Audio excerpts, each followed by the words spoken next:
Okay, but, where? Where in the north? Do you know what? I actually don't know where I was. You don't know Porto, I was at a maybe? wedding. I think we flew to Porto. Okay. But it was a wedding out in the middle of nowhere.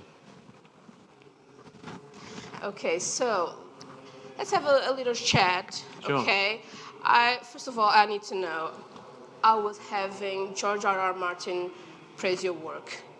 How is it? How is it? Yeah.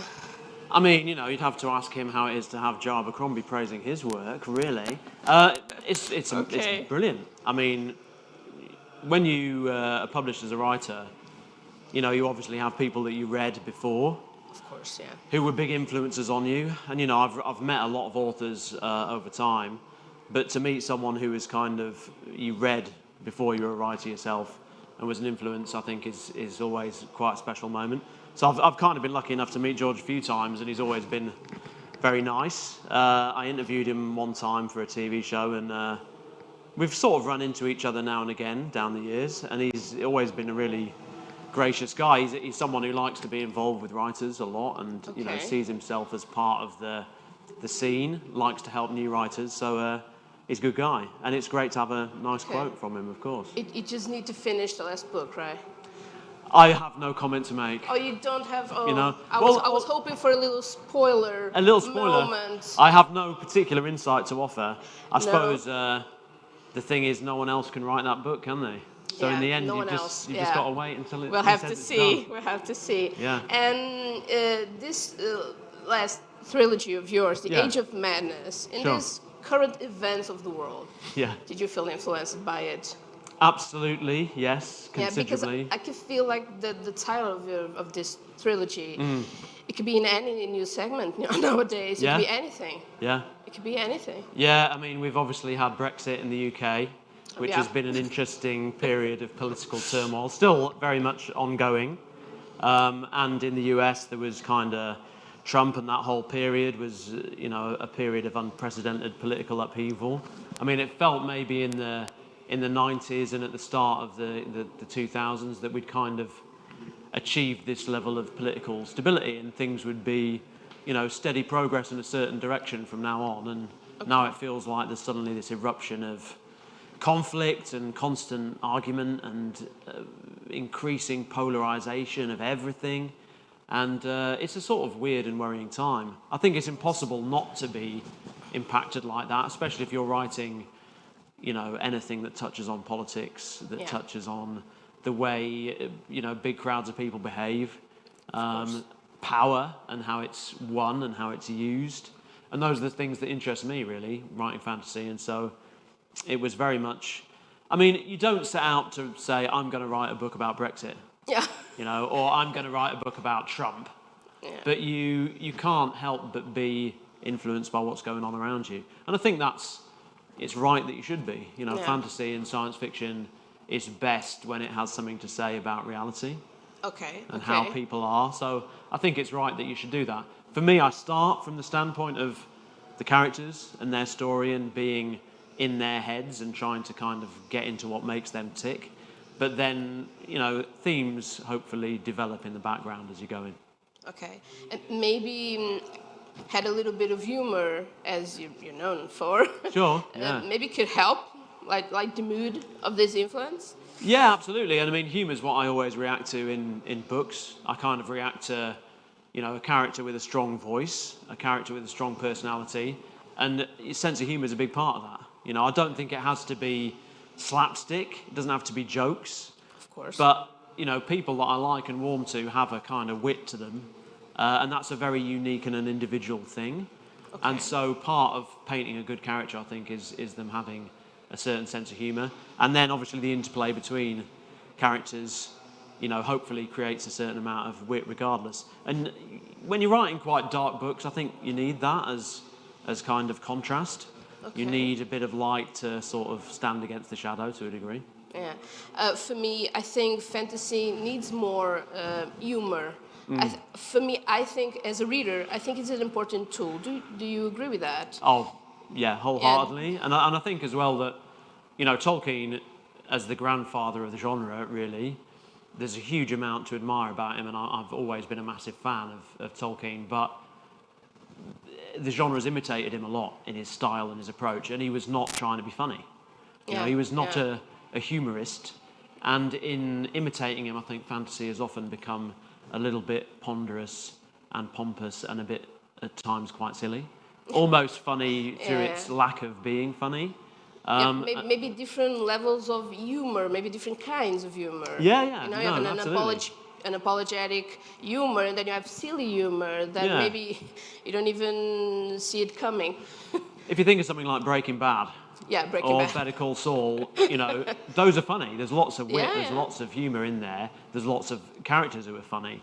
But I mean, the basic tone is still dark, and it has some heavy points to make. But I think that no one would say that the wit makes those things land less well. Makes those things land better in the end, because it becomes more engaging and kind of more fun to read. And you know, even when you're discussing dark subjects, you want a book to be a page turner. You want people to be wanting to read it, to be kind of enjoying the moment to moment lines and sentences and things being said, points being made. Yeah, and since we're talking about humor, there's a question that I love to ask any author. Right. Do you have any peculiar writing habits? Because I once worked in a hotel where an author frequently checked in only to write in a room naked. Okay. And I was like, okay, it only works that way for him. So any peculiar reading habits? That's one I like to hear about weird things. Right, that's one I'll have to try, because I'll try anything if it means that I can get a few more words on the page. Okay. I don't know if there's anything kind of really bizarre. I try to be as workmanlike as I can.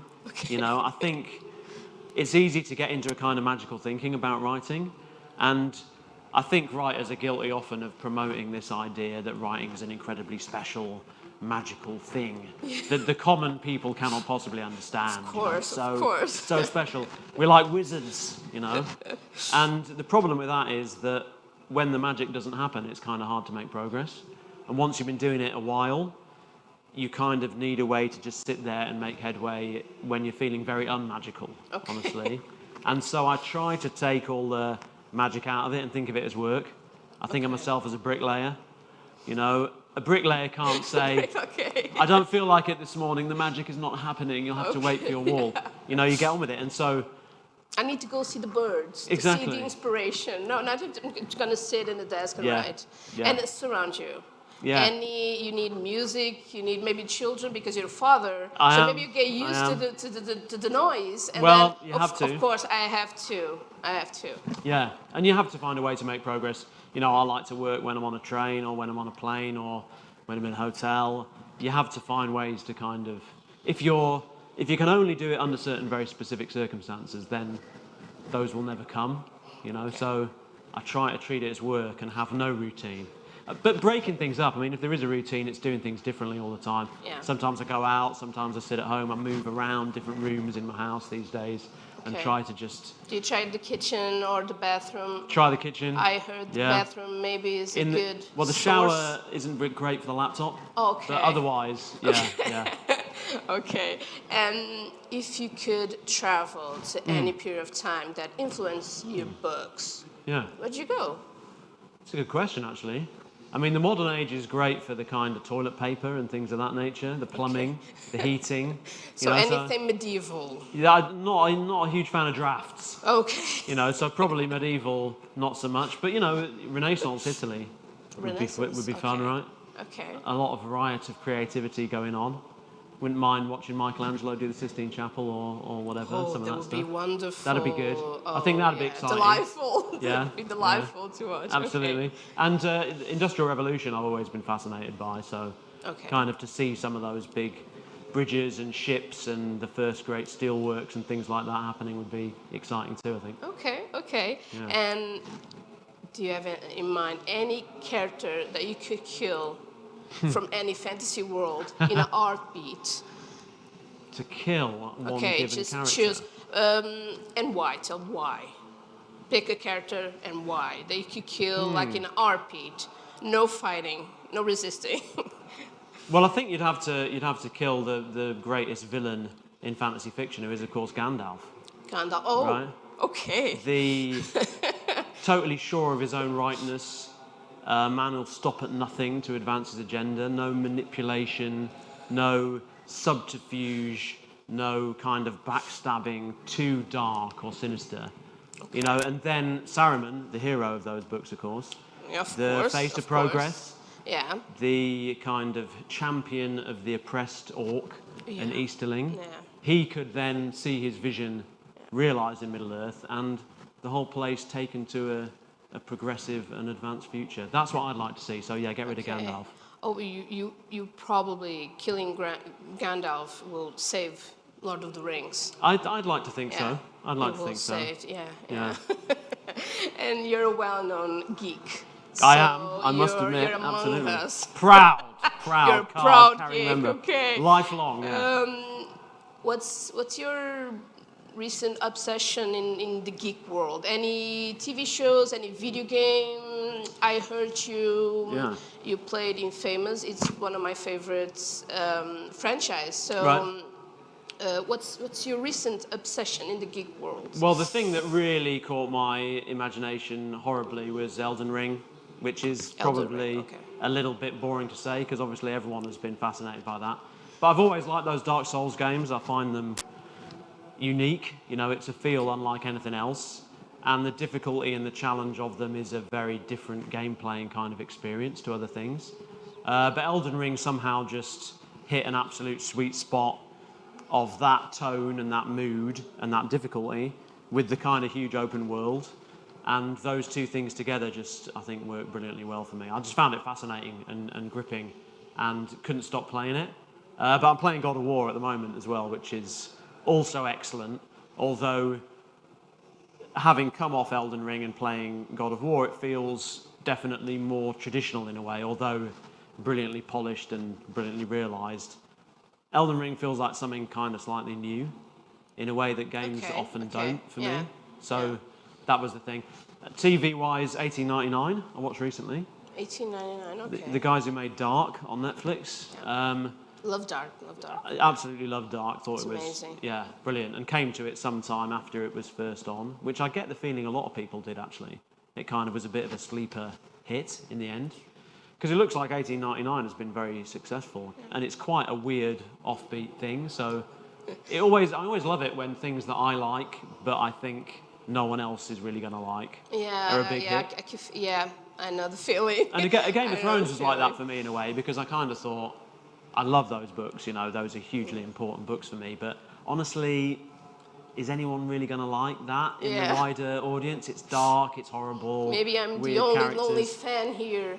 Exactly, and you feel like this great vindication of your taste. Okay. Yeah, of course everyone loves that stuff. Oh, of course, they need to. Yeah. They need to. I need justice.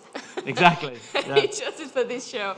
Okay, and what's next for you? What's next for you, books-wise, maybe TV show-wise, maybe First Law series, we can Age of Madness? It's I always would prefer possible. Age of Madness. I would prefer, Oh, nice. I'm a big fan. Oh, that's nice that you like those. I mean, one thing I'm always a bit weirdly proud of is that no one agrees on what my best stuff is.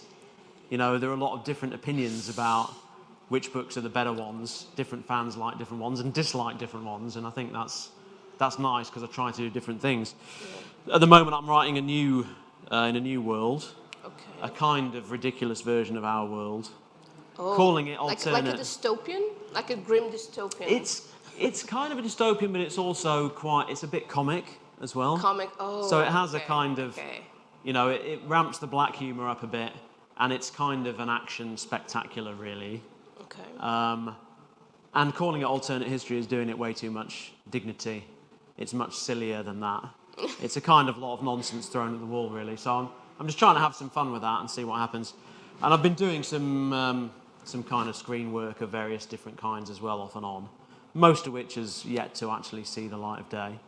But both some adaptations of my own stuff and some adaptations of other people's books that it's quite nice to work on other people's stuff. It doesn't feel quite so high stakes as working on your own. Okay. Because so many things are kind of destined to fail, or at least to fail many times before they succeed.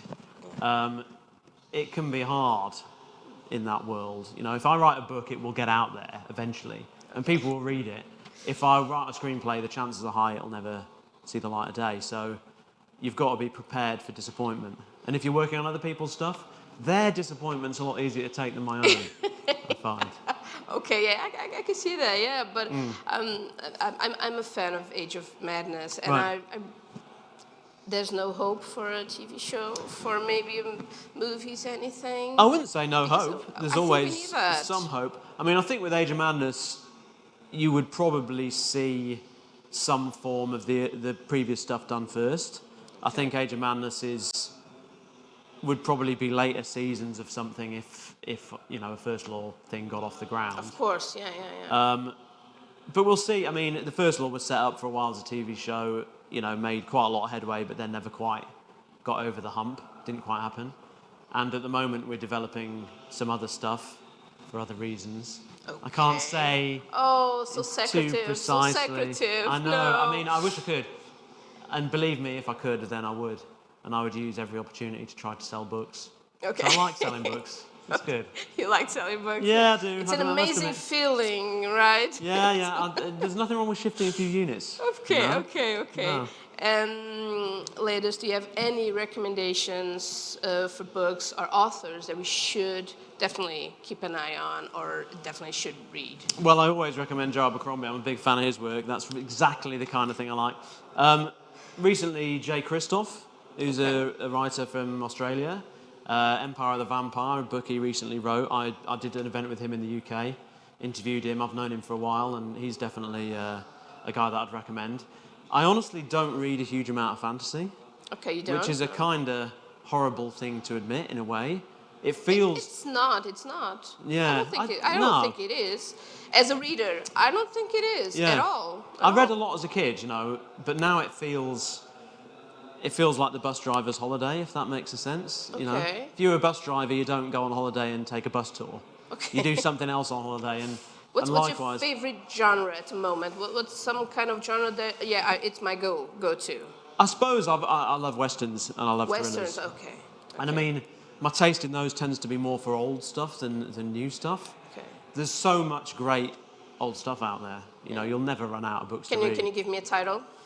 Of Western-wise, well, Lonesome Dove is my all-time favourite. Larry McMurtry, brilliant book that was a brilliant mini-series made of it. Robert Duvall and Tommy Lee Jones long ago. Okay. But still, it's great. So that's one I always recommend whenever I can. Okay. So Joe, thank you so much Been a pleasure. for this little Absolutely. chat. I'm a fan. I love your work. Thank you. And it's been a pleasure. And enjoy the rest of Comic Con. Will do, And thank yeah. you so much.